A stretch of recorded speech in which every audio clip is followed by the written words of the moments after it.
La sociedad occidental ha secuestrado la palabra amor.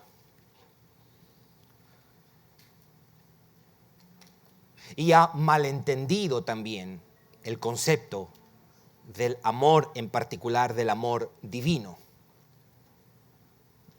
Digo lo primero, que Occidente ha secuestrado la palabra amor porque, por ejemplo, solo por citar uno de varios ejemplos, la expresión hacer el amor se usa hoy para describir cualquier acto sexual, sin importar si las personas que lo hacen son un esposo y una esposa.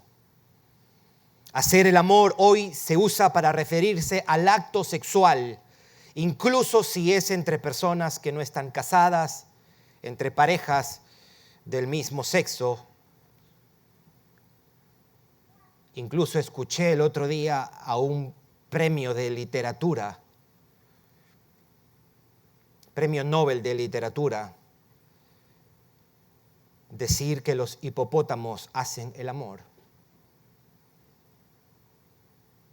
Eso es uno. Del otro lado también se ha malentendido el concepto del amor divino. La idea que muchos tienen del amor de Dios está distorsionada. Por ejemplo, algunos piensan que Dios no enviará a nadie al infierno porque Él es amor. Pero Jesús, quien es la mayor expresión del amor divino, fue quien más habló del infierno. Él habló del infierno como una dimensión real, terrible y eterna, donde habrá tormento, donde habrá tribulación.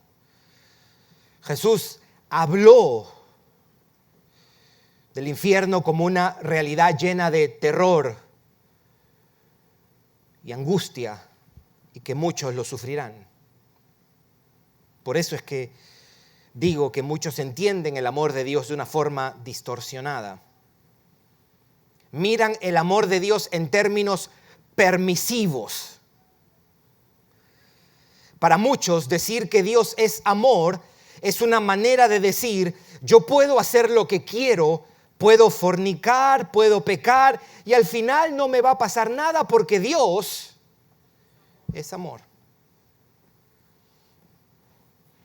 Es como decir, vivimos en un mundo donde el Creador es alguien tan bueno y permisivo que nunca te dirá que estás mal, que nunca te castigará ni te condenará. Todo se vale en este mundo porque Dios es amor. Toda esa teoría se viene abajo cuando les preguntamos a esas personas, ¿y qué hacemos con Hitler entonces? Gaguean. Cuando le preguntamos, ¿qué hacemos con los asesinos en serie? Con los violadores. O con el asesino que le quitó la vida a tu hermano, a tu padre o a tu hijo. Les podemos decir a ellos, no se preocupen por las cosas que hacen y por sus pecados. Y no habrá consecuencias porque Dios es amor. Le decimos a los violadores, le decimos a los asesinos, le decimos a los presidentes malvados y a los dictadores y a los traficantes de droga que no se preocupen porque Dios es amor. Entonces es errado describir el amor en términos de tolerancia al pecado y permisividad. De eso necesitamos venir a la Biblia y tener una respuesta para eso. El sermón de hoy día tiene dos partes. La primera se enfocará en cómo Dios es el fundamento del amor. Lo que Dios es y lo que Dios hace se constituye en fuente y esencia del amor. Esa es la primera parte. Dios es el fundamento del amor, de esta realidad llamada amor. Y número 2, la segunda parte se enfocará en cómo el amor de Dios se constituye en el fundamento del mandato para nosotros amarnos unos a otros. Eso es lo que vamos a tomar de estos versículos que vamos a mirar. Dos cosas. Cómo Dios es el fundamento del amor y cómo del amor en general, la realidad que nosotros conocemos como el amor. Dios es el fundamento y cómo el amor de Dios es el fundamento de nuestro mandato o del llamamiento que tenemos a amarnos unos por otros. Voy a hacer una definición del amor, una un poco extensa y una más sencilla para poder tener al menos una categoría bíblica, práctica, clara y que nos sirva para dar respuesta a qué es esto de amor. Hoy día la gente utiliza los términos, pero no saben definir los términos. Vivimos en la época donde la gente, hay hombres que dicen yo soy una mujer y le preguntas a ese hombre qué es una mujer y no sabe responderte, ¿verdad? Entonces es importante que nosotros los cristianos tengamos categorías claras, definiciones claras, entendimientos claros de la realidad en la que vivimos y de las realidades que hablamos y que la misma Biblia menciona. Entonces, vamos a mirar a la Biblia para esto. Leamos el texto una vez más. Dice: amados, amémonos unos a otros. Versículos 7 y versículo 11, en los dos, ahí tenemos como si fuese un sándwich. El mandato de amar, versículo 7, el mandato de amar, versículo 11. Porque el amor es de Dios, esto es versículo 7. Todo aquel que ama es nacido de Dios y conoce a Dios. Ya alguna de estas cosas nos ha dicho Juan. Versículo 8, esto yo recuerdo que lo cantábamos. Cuando estaba yo pequeño, de las pocas canciones que sabía cantar, que decía Dios es amor, ¿se acuerda? La Biblia lo... Dios. San Juan lo repite. No, yo decía San Juan porque esto es primera de Juan, no Pablo. En el capítulo 4, ¿cómo es? En el capítulo 4, versículo 8, primera de Juan. Se equivocaban porque sí decían, Pablo lo dice. Y no era Pablo, era Juan. Imagínense, en un colegio así que te enseñen que esto lo decía Pablo. No era Pablo que lo decía. Un desastre. El que no ama no ha conocido a Dios porque Dios es amor. Y esto va a ser importante porque va a haber personas que te dicen, ¿y por qué tú acusas a los homosexuales si Dios es amor? Y utilizan esto. O sea, son tan descarados y cínicos que utilizan la Biblia. Bueno, yo quiero que usted utilice la Biblia y la utilice bien para responder correctamente, porque esto es el aire que se respira y el agua que se bebe aquí. Es bueno que usted pueda decir, ok, déjame explicarte un ratito que eso no es lo que tú estás diciendo que quiere decir. Versículo 9, en esto se mostró el amor de Dios para con nosotros, en que Dios envió a su Hijo unigénito al mundo para que vivamos por Él. Versículo 10, en esto consiste el amor. No en que nosotros hayamos amado a Dios, sino que Él nos amó a nosotros y envió a su Hijo en propiciación por nuestros pecados. Él ya ha hablado de esta palabra propiciación en el capítulo 2, lo vamos a volver a repetir brevemente. Versículo 11, amados, si Dios nos ha amado así, debemos también nosotros amarnos unos a otros. Versículo 12, nadie ha visto jamás a Dios. Si nos amamos unos a otros, Dios permanece en nosotros y su amor se ha perfeccionado en nosotros. Lo que Juan dice, que el amor tiene que ver con algo que Dios es y con algo que Él obra. En esencia, el amor nace en el carácter de Dios y en una acción de Dios. El amor consiste en algo que Dios es y en algo que Él hace. ¿Qué hace Dios de acuerdo a este pasaje?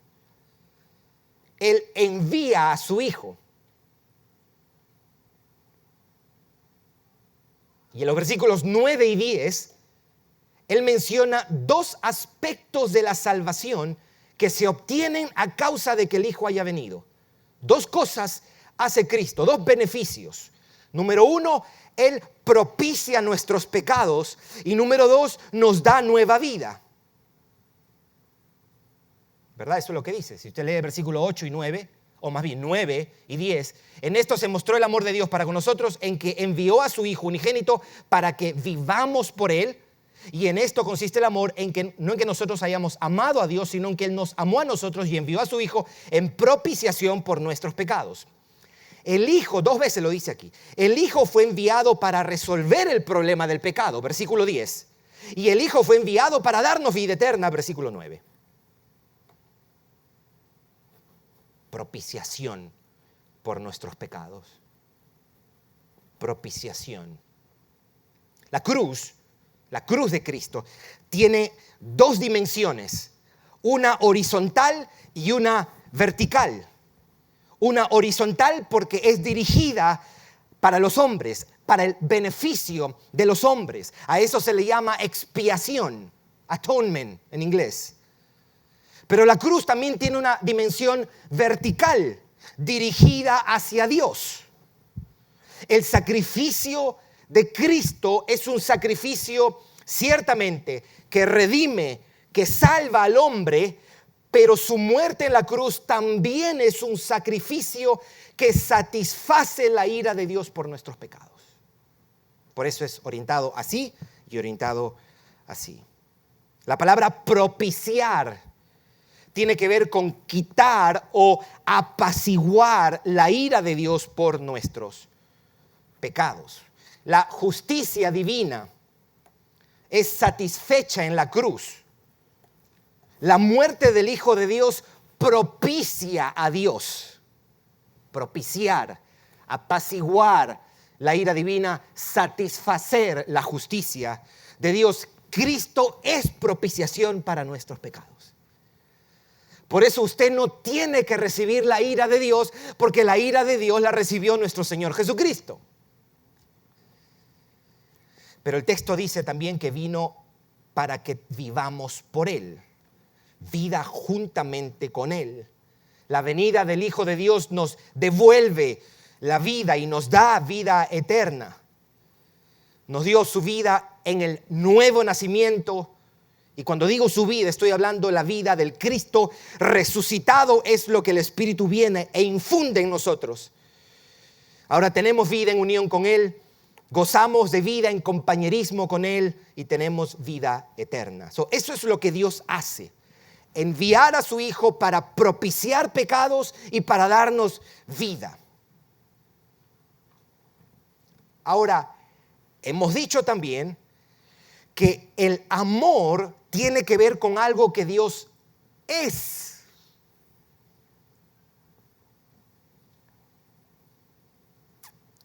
Versículo 8.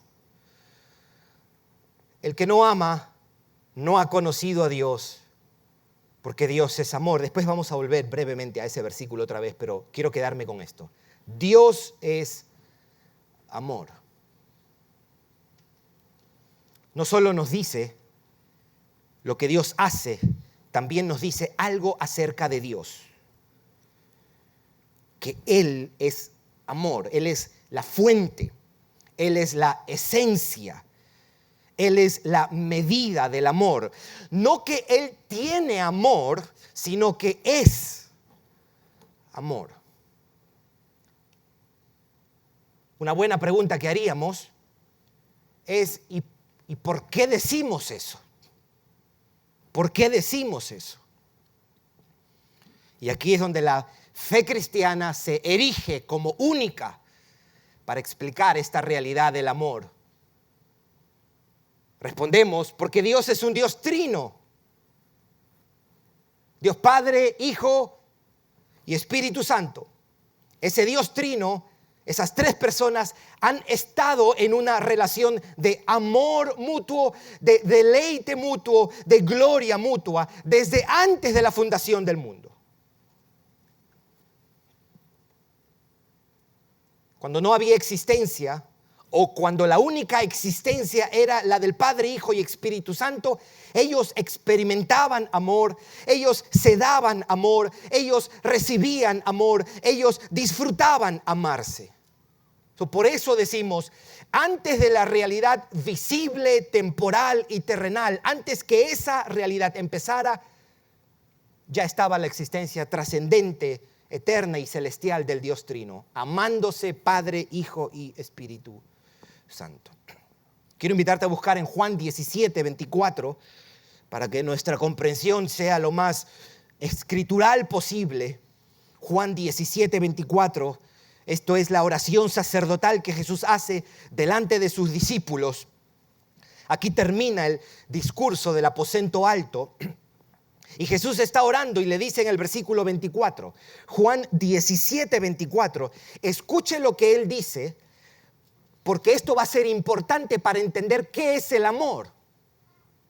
Muy importante para entender qué es el amor, cómo pensamos acerca del amor. Versículo 24. ¿Lo tiene? Padre, aquellos que me has dado, quiero que donde yo estoy, también ellos estén conmigo. Mire qué clase de oración. Jesús le está pidiendo al Padre, Padre, yo te pido que Gerson esté conmigo. Y aquí es lo que dice, para que vean mi gloria, ¿que qué? Que me has dado, el Padre le da gloria al Hijo, y aquí explica algo más, porque me has, ¿qué? ¿Desde cuándo? El amor no es nuestro, mis hermanos. El amor no es de Hollywood, no es de Netflix, no es de Lady Gaga, no es de Taylor Swift. La existencia trinitaria ha estado marcada por el amor entre las tres personas. Padre amando al Hijo en el Espíritu Santo. Antes de la creación ya existía el amor. Antes que la primera canción de amor se escribiera, ya existía el amor. Antes que un padre amara a su pequeño hijo, o que el amor de una mamá se diera por su pequeño bebé, antes que cualquier novio le cantara una canción a su novia o escribiera un poema. Esto me da la impresión, decir esto parece como de la época antigua, ¿no? De que los novios le escribían poemas a sus novias. Yo quisiera que los jóvenes de esta iglesia crezcan en eso. Caballeritos, santos, piadosos, que respetan a las jovencitas y que cuando las están cortejando les escriben poemas. ¿Ah? Qué lindo eso, ¿no? Y también los que estamos casados también. Usted puede escribir un par de líneas ahí.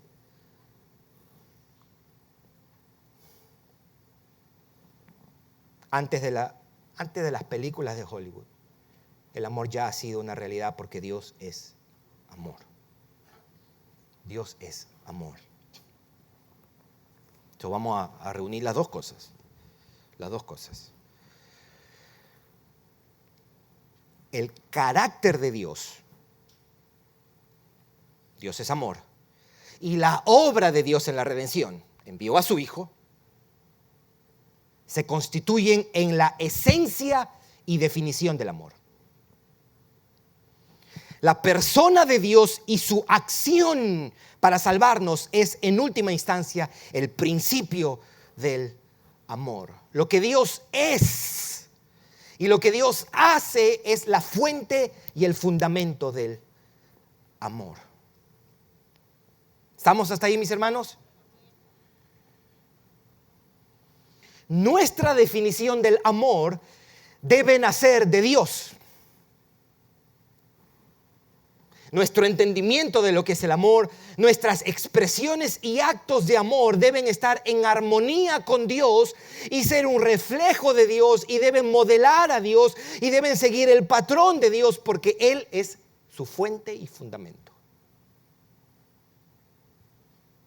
todo lo que se presenta como una obra de amor que no refleje el carácter de Dios ni la obra de Dios no puede ser considerado como tal.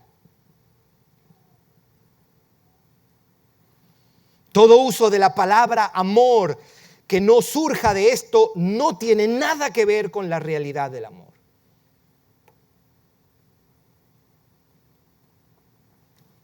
Vamos a ir un poco más con el mismo texto. El texto dice que Él envió a su Hijo a morir para hacer propiciación por los pecados. Ese hecho nos dice que el amor en esencia debe ser sacrificial y abnegado por un lado. ¿Estamos? Si Dios, que es el amor, demuestra el amor al dar a su Hijo, el amor en su esencia es sacrificial y es abnegado. ¿Estamos? Esto es importante para la definición que debemos tener. Y por el otro lado, el amor en su esencia debe ser santo y debe ser justo. ¿Y por qué digo esto? Porque el texto no dice que envió a su Hijo en propiciación para nuestro pecado. Él no deja el pecado sin castigo. Por lo menos el amor debe ser abnegado, en servicio por los demás, y debe ser santo para que pueda reflejar el amor divino. ¿Se está entendiendo eso, mis hermanos? A esto podemos añadir que es un amor perdonador. Y es un amor fiel, porque lo que Cristo logra es perdón por nuestros pecados y así Él se muestra fiel a su pueblo. Habiendo dicho eso, yo creo que podemos hacer una definición un poco extensa y después una definición un poco más práctica y sencilla. Algunas ideas o algunas formas de elaborar esta definición, le tengo que dar gracias a Louis Berkhof y a Wayne Grudem, que de alguna manera he prestado un poquito la manera como ellos lo articulan. ¿Qué es el amor? ¿Qué es el amor? Si algún día estás por la calle y viene alguien a hacerte una entrevista y te dice, ¿qué es el amor? ¿Ok? Para que no estés gagueando y no, que puedas dar una respuesta bíblica, sólida, clara. ¿Amén? Ok. Una grande y una pequeña, ¿ok? Para efectos de... El amor es el atributo por medio del cual Dios se entrega Él mismo, eterna, libre y gozosamente por el bien del objeto amado. Y esto de darse lo tomamos del hecho de que el Padre le ha dado gloria al Hijo porque lo ama y el Padre ha enviado a su Hijo para el darse. El amor es el atributo por medio del cual Dios se entrega Él mismo, eterna, libre y gozosamente por el bien del objeto amado. Amar es darse eternamente, porque desde antes de la creación ya Dios Padre amó al Hijo y le dio gloria. ¿Qué es el amor? El amor es lo que Dios es y lo que Dios hace al darse y ofrecerse por el bien de otro. Si eso le parece todavía muy largo, el amor es lo que Dios es y lo que Dios hace al darse y ofrecerse por el bien de otro. O esta definición más pequeña, amar, ¿qué es amar? ¿Qué es amar? Es entregarse uno mismo por el bien de otro, de acuerdo a Dios. ¿Por qué yo digo de acuerdo a Dios? Porque un hombre puede decir, yo me entrego a este otro hombre y lo amo, tú no me puedes cuestionar porque esto es amor. le decimos, eso no es amor. A eso hay que llamarlo como lo que es. Eso es pecado. Por eso es que decimos, amarse es entregarse uno mismo por el bien de otro de acuerdo a Dios. O de tal manera que refleje el carácter de Dios. En inglés, love is to give yourself according to God.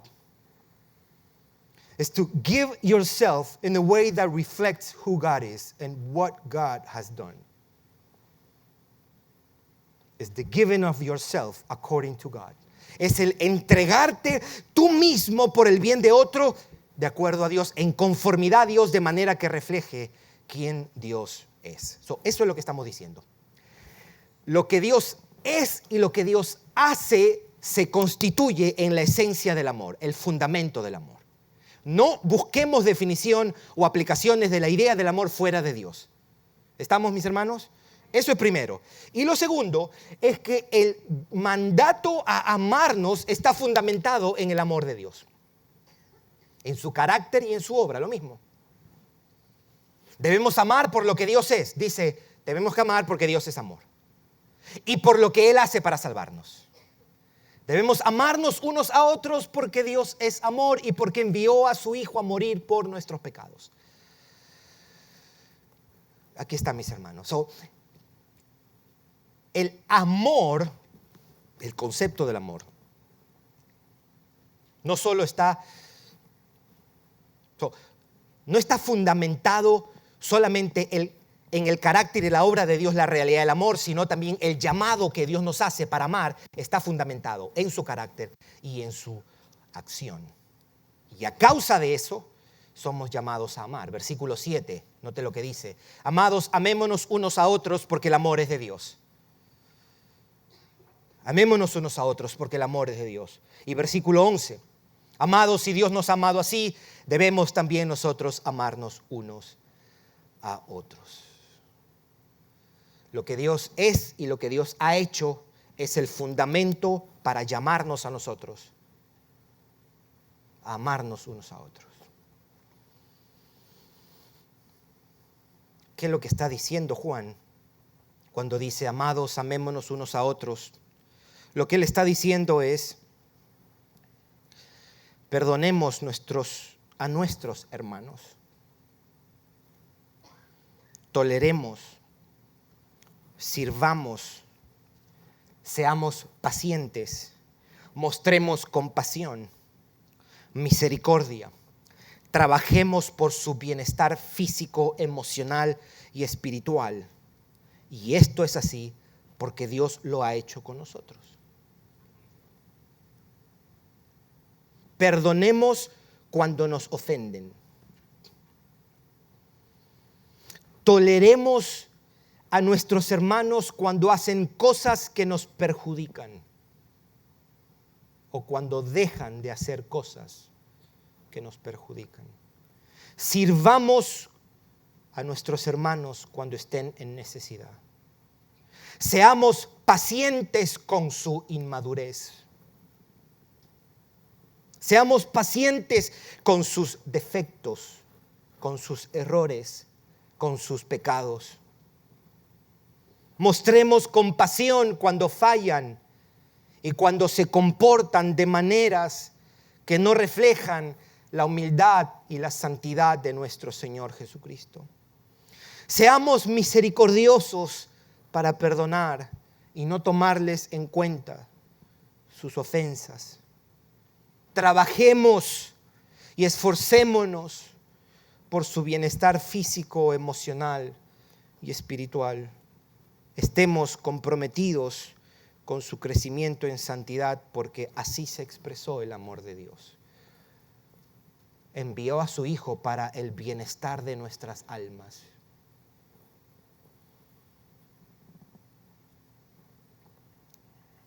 Versículo 8.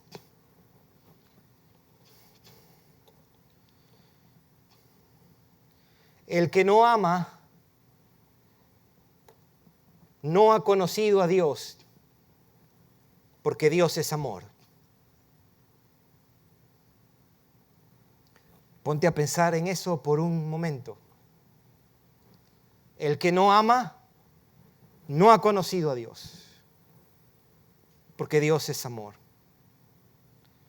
Esta declaración tan absoluta, mis hermanos, debe ponernos a pensar.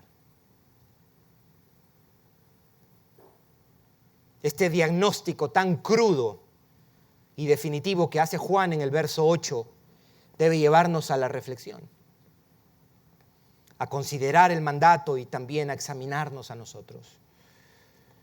Necesitamos escuchar esta palabra con cuidadosa atención, con responsable atención. Estas cosas deben producir alguna forma de sobriedad en nosotros. Un sentido de alerta, un peso en el corazón.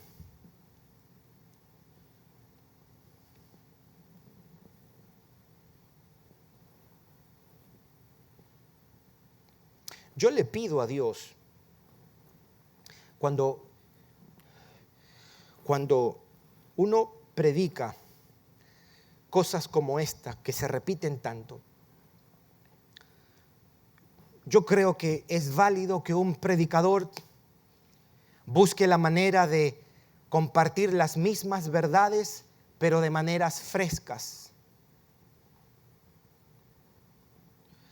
Yo le pedía esto al Señor mientras yo empezaba con Primera de Juan, capítulo 3, donde empieza el mandato a amar, y el mandato a amar en Primera de Juan 4. Pero al margen de si las formas que un predicador use, si lo hace de una manera fresca, interesante o entretenida, esta es la verdad clara y absoluta. Amemos porque Dios nos ha amado.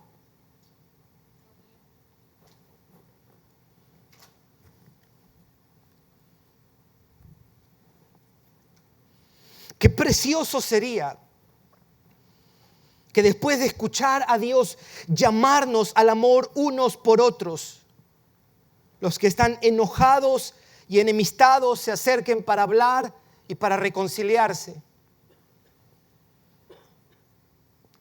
Qué precioso sería que los que están enemistados se amisten después de oír: amaos los unos a los otros como Dios los amó.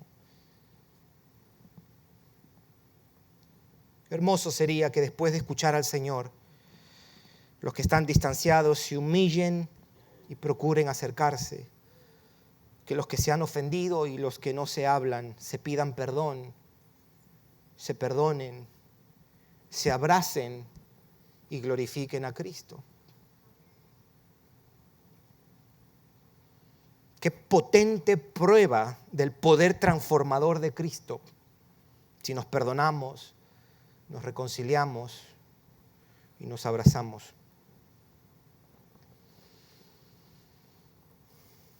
Imagínese, mi hermano, imagínese, mi hermana, cuán glorioso se vería Cristo en esta congregación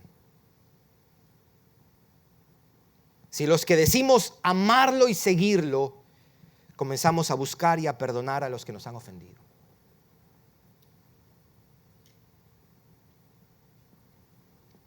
Cuán admirable se miraría el Señor aquí en día de adoración si sus discípulos nos acercamos y mostramos paciencia y amor con nuestros hermanos. Qué gran testimonio de lo hermoso que es Dios para nosotros si dejamos a un lado nuestro orgullo, nuestras ofensas y nuestras diferencias para perdonar, servir y amar.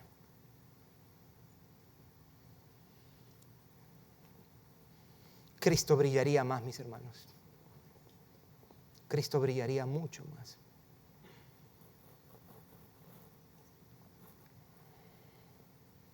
Ahora, el texto no es para imaginarnos solamente. El texto es para actuar.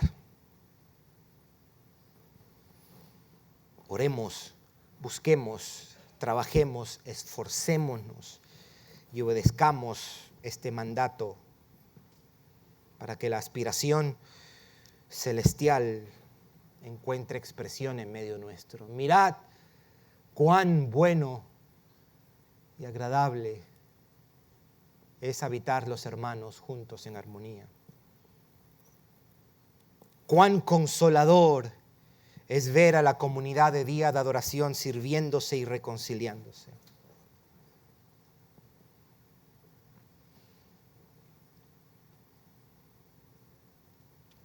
No esquives, no esquives, no te escabullas, no pienses y no digas para ti, hasta allá no llego. ¿Por qué no? ¿Por qué no, mi hermano? ¿Por qué no, mi hermana? ¿No te ha salvado Cristo? ¿No te ha amado Cristo? ¿No te ha perdonado Dios? ¿No entregó su vida por tu bienestar? No te escabullas, no te escondas, no te sacudas. Cuán estimulante y esperanzador sería crecer como un grupo de creyentes, imperfectos como somos,